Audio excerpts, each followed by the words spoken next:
All right. Good evening or good afternoon, all of you. My name is Tuan, I'm a full-time faculty member here at Triton College.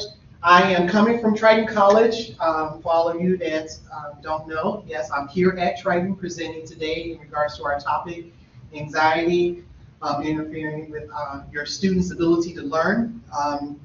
It is a topic that it is dear to my heart because of the fact that right now, because of remote learning, you may have those students who are putting a lot of pressure on themselves, a lot of stress because of everything that's going on. We have the COVID-19 still going on. We still have remote classes. They're learning technology. We're learning technology, work and other responsibilities in their lives. So it's a lot that they're going through as students. And I think for us as faculty members and instructors, we need to understand those things as well too, and probably sympathize and empathize with them as well, so that we understand so they can get through this challenging time. And you do, for all of you, if you didn't know, you have some students who may not have taken a remote class before, so this is all new to them too, in regards to remote learning, being at home rather than being on campus. So it's all a lot of challenges that they have to deal with. So tonight, or this afternoon, we're looking at the anxiety that college students would normally go through. College students are affected by anxiety a lot of different ways. And again, I mentioned some of the different ways that they're going through anxiety.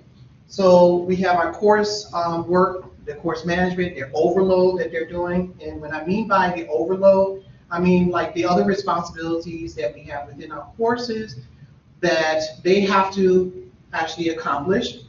And again, that's the technology, and I'll use an example for my class. Right now, one of my math classes, we're talking about using Excel in the classroom, and I know that some students are just feeling the pressure on them because they may not have that application on their computer, so they're trying to do the work at the same time and trying to keep up with the class material. Then they have those extracurricular activities. Again, they're not just talking about on campus, but off campus as well too, their personal lives.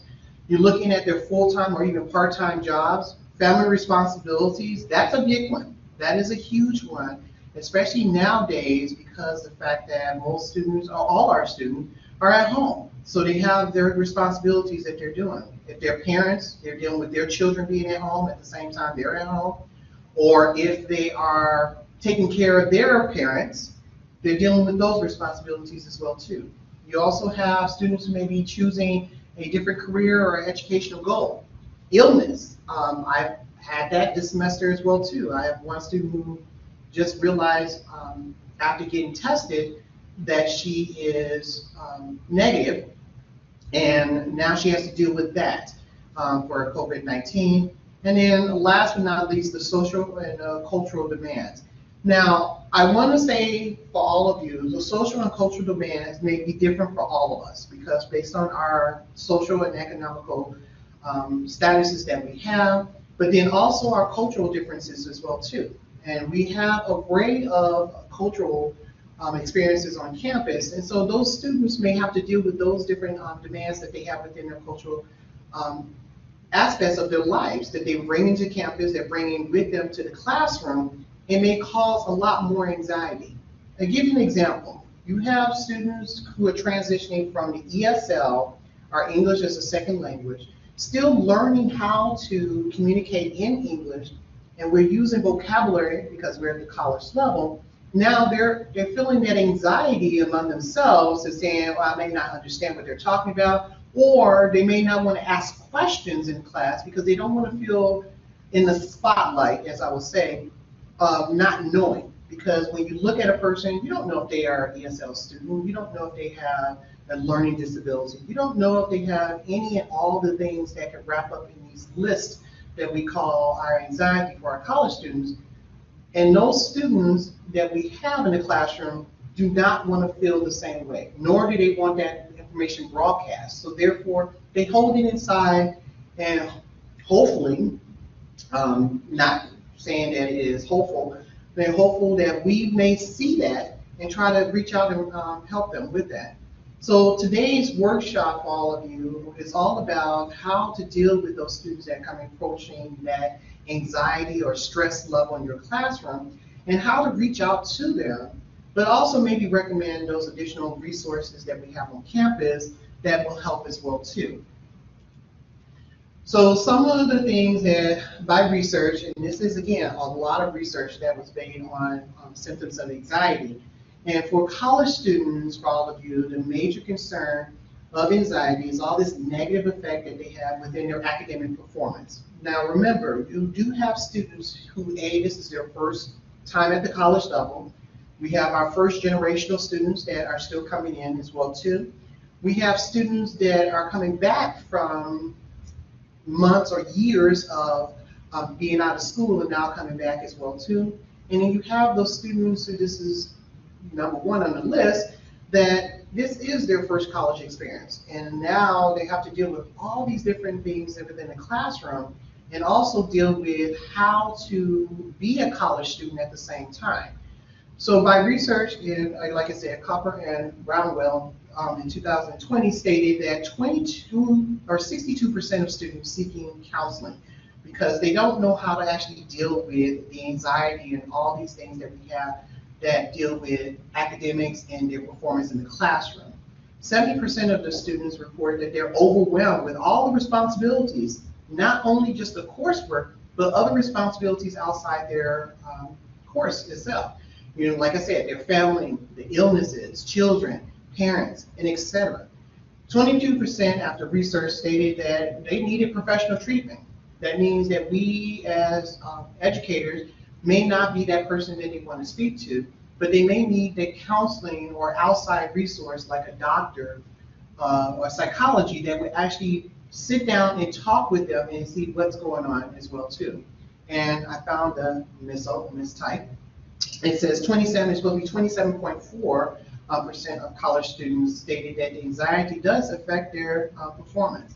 And this, in this case, was based on research looking at colleges and universities, but it was emphasized more on junior colleges as well too, and saying that all these students put together, all these things that we think or may not take for granted, or we do take for granted, and saying that it's weighed on the students and causes them to do not or negatively in the classroom. Also, this number or these numbers or percentages also look at the number of students that actually drop out of school because of those things. And anxiety that we think of is in our own disciplines. Even math has math anxiety. Those who teach in psychology, business, all these different fields have their own different ways of looking at anxiety because of the fact that how we look at our students and what they should be performing in the classroom itself. Again, additional symptoms that we can see, and this is coming from the National Mental Hospital and the Mayo Clinic, and stating that these are some of the other things that students, when they come to anxiety, they feel like unease in the classroom. They feel that this pressure that they have to be at a certain level and have to be at what we consider the college level. I apologize. Be at the college level for all of you, and may not understand what a college student is, because we have orientations of how to be or acclimate into the college environment, but not how to become a college student. One of the things that we talk about in my class, especially when we talk about mind growth, is how to become a college student so they don't feel overwhelmed in the classroom itself. They don't feel that everything has to be pressured on them and everything has to be done at a certain time, but they understand exactly how to balance it, that time management that they really need. One of my students in this case said they had to spend the entire evening along with their children, her husband, and her parents, and other responsibilities that she has, and try to get the work done. And she felt that she was just not really being the best person. So she felt so overwhelmed that she really skipped 2 classes. And I kind of saw that as a trigger to say, let me see what's going on with her. I think with us as educators, we need to look at those things, not to say that we are the health experts, but we are the experts in our fields of what we teach. But we also have to be mindful of the students that we have as well too. Remember that these students, just like when we were students as well too, have a lot going on. So one of the things, after doing a lot of research, it said, here are some things that we could do as instructors in the classroom. We can empathize with our students to understand what's going on with them. We may, like I said, we're not their psychologists or their doctors, but we are individuals that saying that we understand that we are giving you, as instructors, the work that needs to be completed based on the material that needs to be covered, but also just understand what they're going through. If they need to just have someone to talk to, have that person or have them have you sit down and talk to them, and or let them talk to you about what's going on with them. So empathize with what's going on with them as a student. Offer some emotional and academic support. Now, I know that, like I said, the research is saying that we're not psychologists, but emotional support for all of you does not mean that we have to have that psychology background or that doctor's background. Emotional support could be just listening to the students and just hearing what they have to, what's going on with them. Emotional support could be meaning, it could be just a minor thing, giving them that gratification that they just need to say that they're doing well in the classroom. Like, for example, hey, Tuan, you did a great job today. Even though I may not have said anything in the classroom, but I was probably eager to say something, but I'm going to give you the emotional support to say, hey, you did a great job. You came to class. I saw that last class you were just out of it. You didn't participate. So that emotional support could be just a simple verbiage. It could also be a pat on the back for some individuals. It could also be sharing with the class based on what you probably heard what's going on. Now, may not reveal their name, but again, give them support and say, hey, he did hear me when I said the following. Remind students about academic services on campus. Now, for all of us, if you didn't know, we do have a nurse on campus. If you feel that the student, or by looking at the student or even listening to the student, you feel that that student needs some additional support. Academic services such as tutoring, we also have our counselors, we also have our nurse. Reach out. Do not be afraid to reach out because of that. Because of the fact that the student, I should say, is not the person that knows exactly all these services, even though we think they should know the services on campus, but they may not. And reaching out to a counselor and saying, by the way, I have a student in my classroom, if you can come by or not come by because we're not on campus, but maybe offer to speak with them via email or telephone, just to reach out and say, I'm here if you need anything. Remind students about the emotional and health services. Again, if we don't have an emotional services on campus, but remind them about the things that when we were students, maybe sympathizing with that. And the health services, like I said, will be like our nurse that we have on campus, and even our counselors. Our counselors can be a wonderful tool for any and all students that feel that the pressure is on them. Now, I remember having a conversation with one of my classes last week, and we were talking about how much work they have to get done. And I reminded them that I understand. I sympathize with all of you. I understand that you have classes and lives outside this classroom. If you do it day by day and break it down, as I told my students, it'll make it so much easier to challenge, to attack the problem that we're having to do, which is they had to do a technology assignment. And the technology assignment that I assigned to them actually takes over a week. And I say, I know some of you may not have the tools at home to do this as well too, but here's the numbers to the campus. Here's the numbers to our tutoring service if you need to call on campus to make an appointment to come on campus to use our equipment here. Because I have to remember, in this remote learning environment, we may have students that may not have all the necessary tools that they need. We have students who actually do all their work on campus. And now because we're in a remote learning atmosphere, they may have to still do that and rely on those services. So again, making sure that they know that those services are still here for them, and knowing that the college is here for them to support and any emotional things that they're going through, and also academically as well too. But also Importantly, I told my students, I am here as well to relieve some of that anxiety that they're going through. Because I remember, like I said, in the first list, there's a lot of things, and I probably missed some things. And as we're opening up for conversation, we may have a lot of you in this case may say, well, yes, Tuan, there were some things on the list I've noticed, but here's one thing I noticed about my student, and that's not on the list. Because yeah, the list is not complete because we see things differently in all our students, and research may not have collected everything. Because again, they pointed out the most important things that cause anxiety, but we have a lot more that we can look at as well too.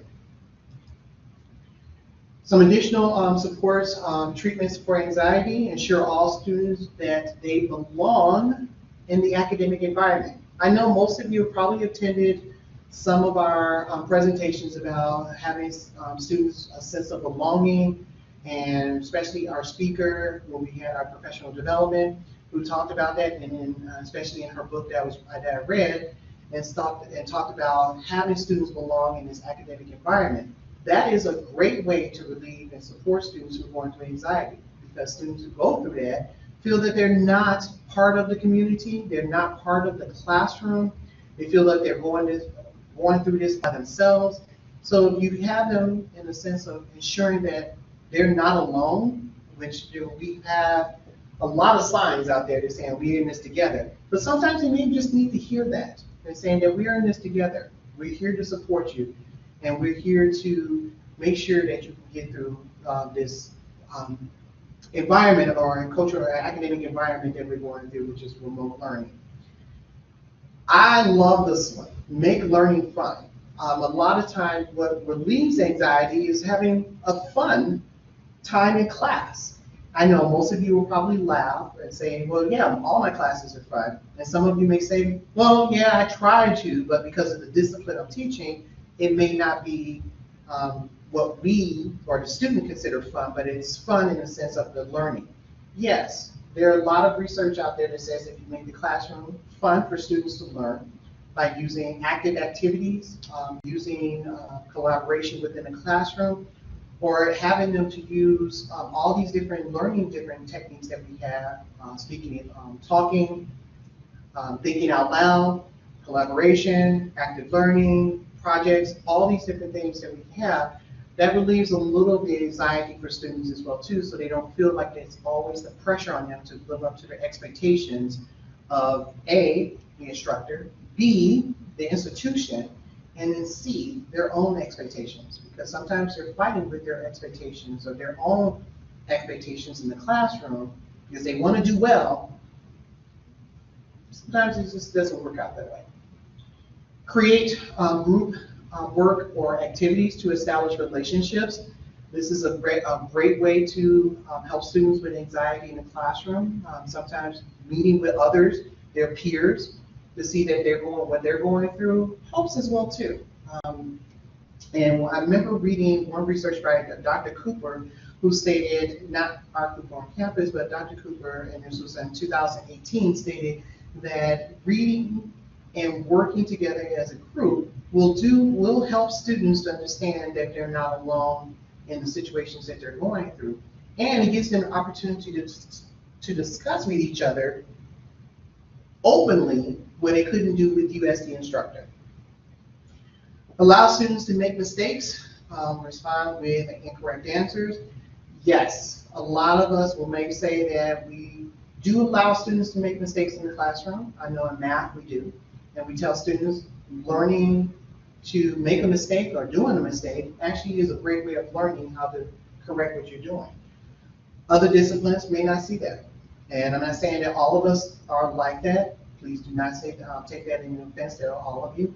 I'm just saying, but a researcher is saying that most disciplines, most instructors that they interview do not see that making mistakes in the classroom will allow the student to relieve any anxiety. Well, if you put pressure on the student, more pressure on them builds up to more pressure, and they feel that they have to live up to what your expectations of not making mistakes. But mistakes is how we learn. I tell my students, you didn't learn how to walk by yourself. You made mistakes, you fell down. Learning is like that. You have to fall down to learn from that.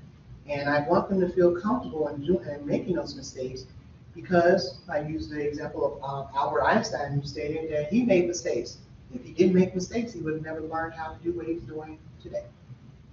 Encourage students to help each other. Again, it goes back to creating group work and activities in the classroom. It is a great way for students to relieve anxiety because they can rely on each other. Students feel that they're at the same level of academic-wise and emotional-wise, and then also educational-wise, if you want to look at all three, they feel that they're at the same level. And as us as instructors, professors, or the guides in the classroom, they feel that we are not there, or we don't have the sympathy or any empathy of what they were going through. And I tell my students, I remember that. I always remind them, I was in your situation. I really was. I want to open up to any suggestions for all of you based on what you've had in your classes. Do you feel that any supports that you probably offered your students that's probably not on the list based on the research?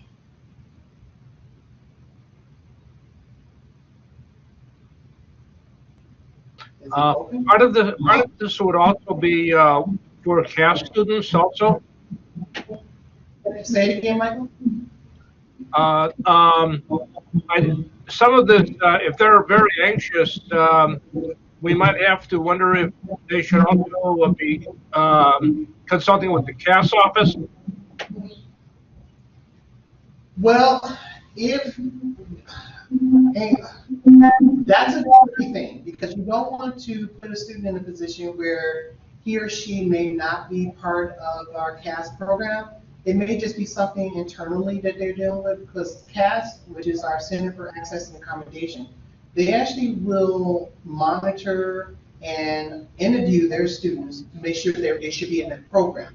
So I am very leery about saying, yes, send them over there, because maybe that's something that they may not have to deal with, because that student maybe, in this case, maybe having to sit down with a counselor and let the counselor talk to them and see what he or she will say to give a recommendation, rather than sending them straight to CAS.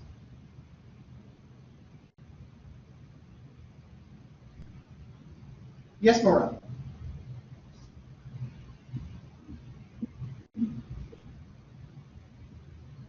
Okay. Yes, Vanessa?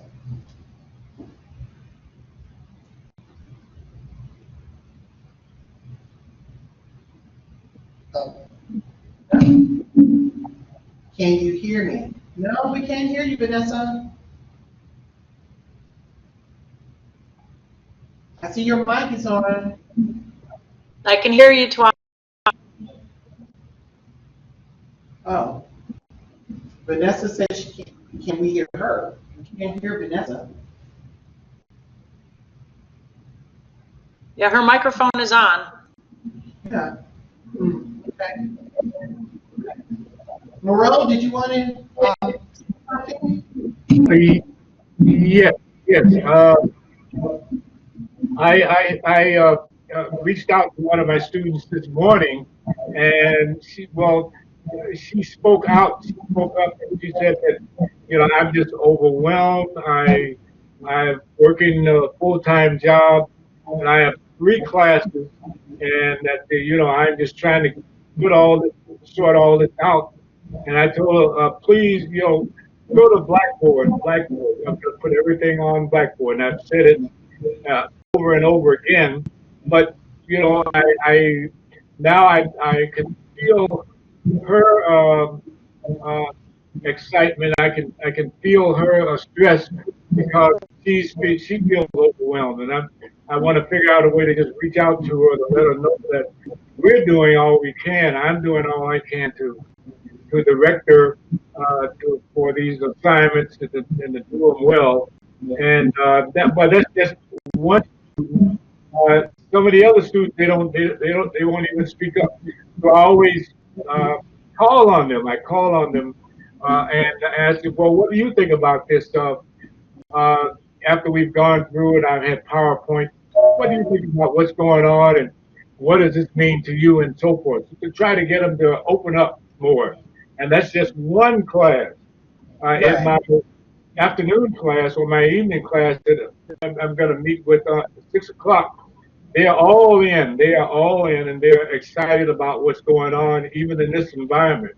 But there's this one student who says that I'm overwhelmed, and I want to reach out to her, let her know that she can come to my office hour and or she can visit me in office hours, and I will want to find out what's going on without um, uh, any embarrassment, without embarrassing her. But she spoke out this morning and said that, well, I'm having a serious problems. I'm having problems, and I'm trying to balance this with this. I'm trying to, I I let her know that we're here for you. So that was my one student, and the rest, a few of the other students that won't even talk. So I had to call on them and say, well, what do you think about this phenomenon? What happened? And I use the COVID-19 to talk about what did you get from it, or how can this lead you to what you think about how this virus is getting inside of us and so forth. So Right. anyway, it was all good because she opened up. She spoke a little bit more. So now I don't have to continually reach out to her to find out what's going on. But thank you If for yes, I say, I think there's three things I think I commend you on. One, you're reaching out to the student so that the student doesn't feel that she is not alone in this. yes, And yes, two, a B in this case, I'm thankful for the fact that you're making her feel like she belongs in the classroom yes. or in Hmm. the environment because maybe that's probably why she was maybe feeling a little bit overwhelmed. Again, some of the research would say that students who are taking a class for the first time, let's say a psychology class or a history class, that they've never taken before, now they're learning just like we're expecting them to do all this reading and do all this homework, and they're still learning how to grasp the information. Now they're put in a position in the classroom to try to speak about it and may not know how to do that. And you're right.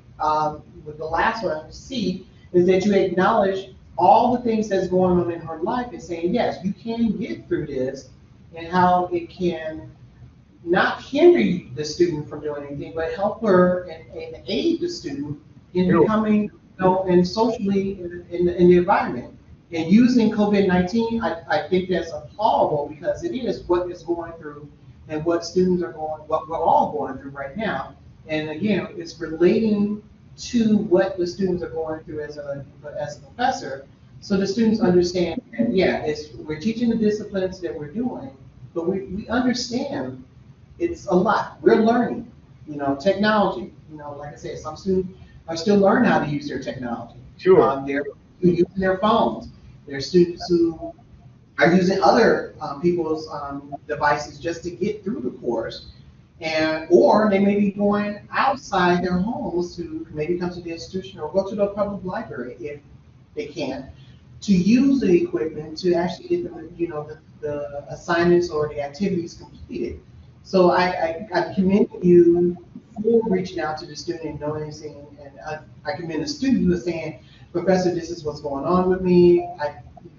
It takes a lot of courage for a student to come in to any of us as instructors and saying, this is what's going on with me, when they feel comfortable enough to talk to us about it, so it doesn't get to that overwhelming stage where they feel that I can't do this, I'm done, and they Yes, quit. yes. We don't want that to happen. I remember one semester, and this was a while back, and Calvin, I'll get to your question.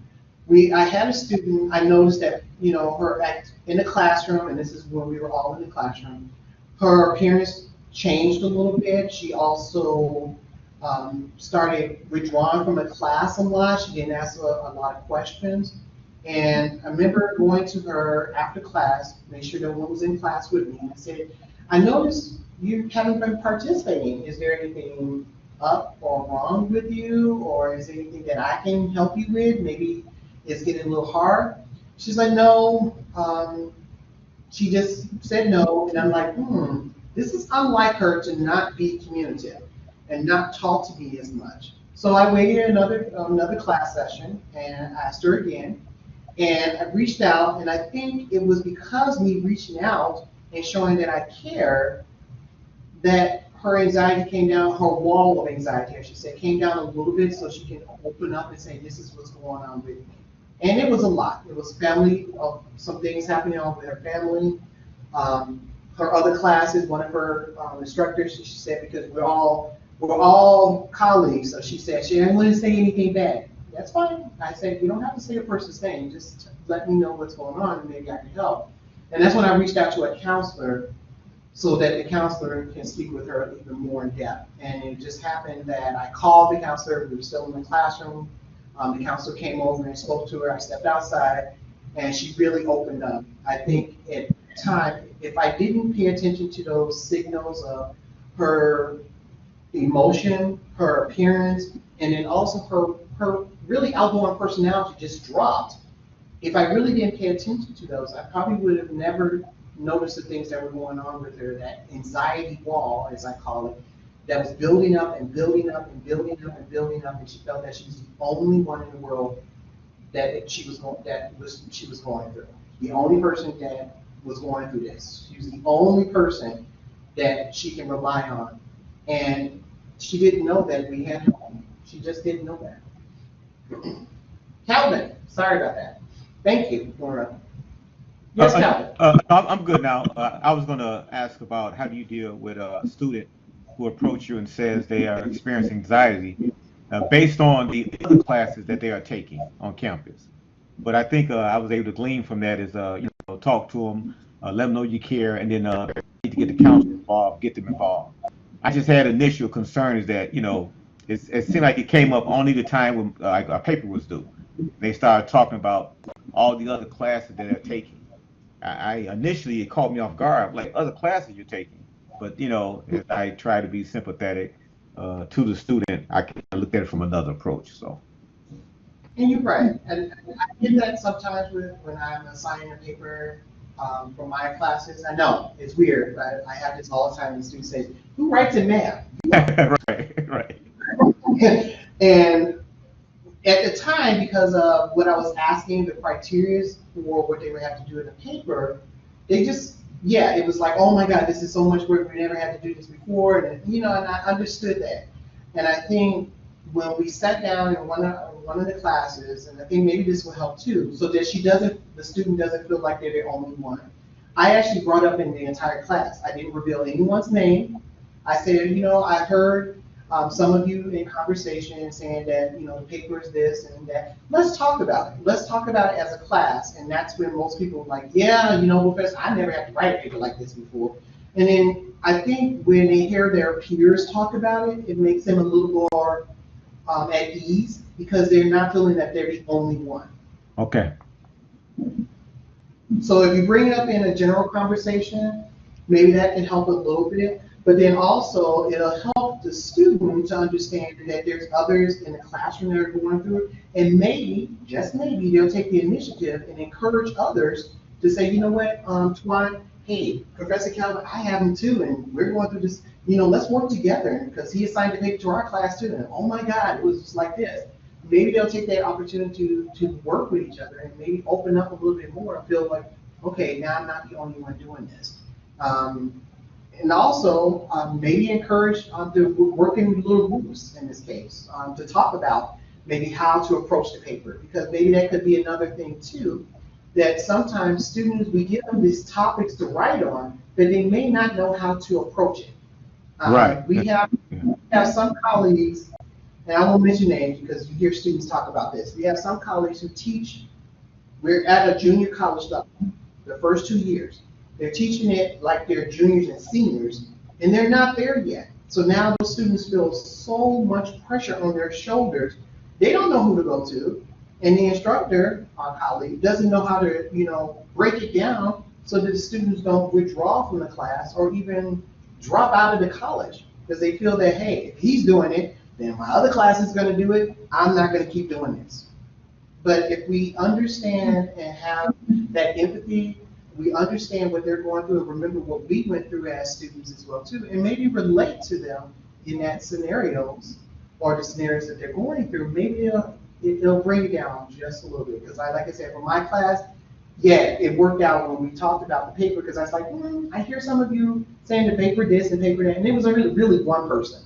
But I tell myself, if one person is thinking that way, then there's probably times 5 in the classroom who feel the same anxiety about doing this paper or doing the assignment. Let me just open it up and see and give them some relief. Okay, sounds good. We had a comment. Whoops. The mouse is not working. There we go. Last year, I had an incident with a student who was a CAS student and got really anxiety. When I was discussing about the final and began to rock back and forth against the wall and noticed that he was getting more anxiety. All right, I had to ask him to stop that, to show him that he would do. I told him he was doing great. After that, I was conscious about giving him compliments on his work for the rest of the semester to help him with his anxiety in the classroom. Vanessa, that is wonderful. CAS students, it's great that you touched on CAS students. We don't want to treat them differently, but we do know if we do have CAS students in our classroom, follow because it is listed in the portal. But you may want to, and I agree with Vanessa, maybe, give them the compliments, because maybe they just need to hear that reaffirmation of saying that they're not alone in doing this.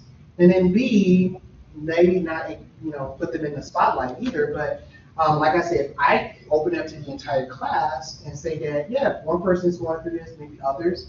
And I like the idea of maybe having them maybe actually talk to each other in this case as well too. Because sometimes, like I said, the research does show that when students talk with each other, it gives them a sense of comfort because they feel that they're not the only ones doing this and they're not alone in that.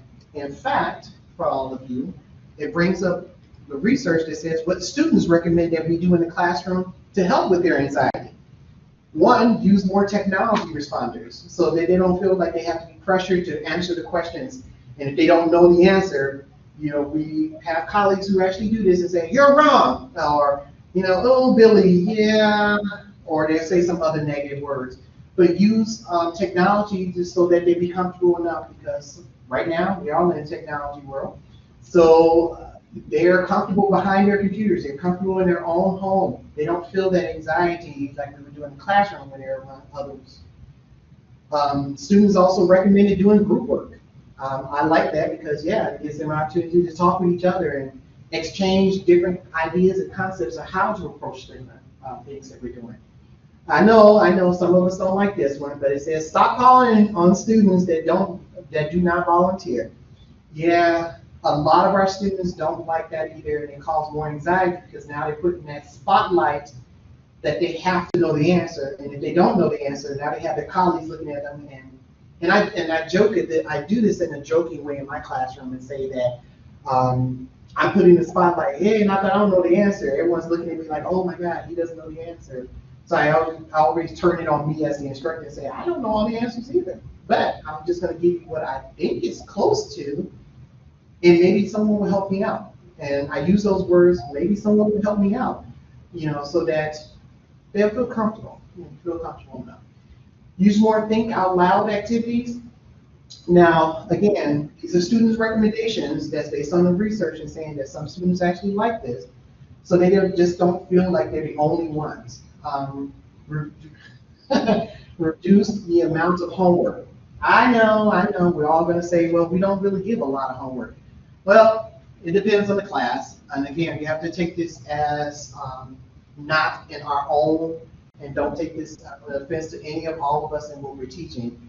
But we do have colleagues, and I'm not just talking about here at Triton, I'm talking about any 4-year or even 2-year institution. They may give their students a lot of work, especially in a week. And they don't realize that they have other things going on with themselves. They have their families, their jobs, they have other things going on outside their lives. provide alternative methods to demonstrate content measurement, mastery. So I know that some students, and this is another thing that goes back to anxiety as well too, some students are not very good test takers. So we give them a multiple choice test or a fill in the blank test or even an essay. Some students are saying there's other methods that they could use. Yes, there are other methods, but we as instructors have to reach out, do that research of what we think is beneficial for our students so that we can understand they do understand the subject itself or even the content that we're teaching. So again, like I said, these are some of the recommendations based on some of the research, and this is like a couple of articles I read about some of the things that students said that can relieve anxiety in the classroom. And I like some of them as well too, because like I said, I do some of them right now because we're in a remote learning environment. I'm doing that with not so much as the technology responders, but using technology a different way to have them address the questions or even the assignments that I'm having them to do.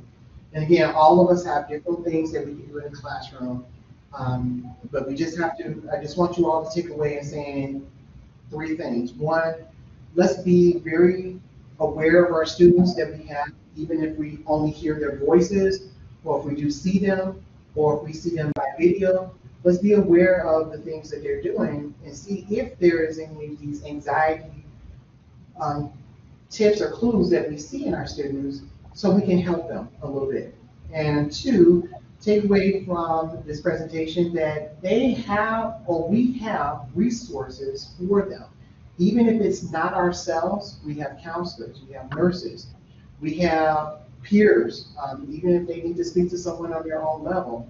There's resources for them so that they not feel that the campus does not care and the campus or the institution doesn't accept them.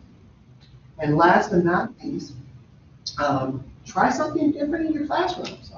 Sometimes we get people to open up a little bit better, and especially if they hear, oh, we're going to try this, and they don't know you've never tried it, but they may feel comfortable and want to participate in it. But always acknowledge them. Yes, Nero, I see the mic is on. Anyone have anything? Because I didn't want to take up all your time, because I know it said at 3:45, I'm 1 minute over. Did anyone have any closing that they want to check your email for the evaluation? Oh, sorry, Laura, I'm just reading yours. Make sure you all check your email for the evaluation for the day's presentation. Did anyone have any closing remarks before we all exit out? Yes, Maran. I just want to say thank you so much for that, and I will just implement that in my class, and it's this is good advice for me. So thank you again. Thank you so much. Thank you, thank you all of you. Thank you. Like I said, it is one of many passions I have, and anxiety. Like I said, when I was asked to present about this, because I do actually see a lot of students, and I'm not saying we don't, but I work with students, and my wonderful student that I caught before that committed, before she thought about the idea of committing suicide, is because she was going through a lot of pressure, and it was not because of just schoolwork, not because just for work itself. It was also class, it was also her peers, it was also her partner that she was dealing with, it was also dealing with her parents, it was dealing with her illness, because she found out recently she had an illness at the same time. It was a lot of things that she felt that bricks were just piling on her shoulder. It just kept building and building and building and building, and she felt that no one understood her. And it was by the grace of goodness that I noticed that her personality changed after 9 weeks in class. I'm like, something's different about you.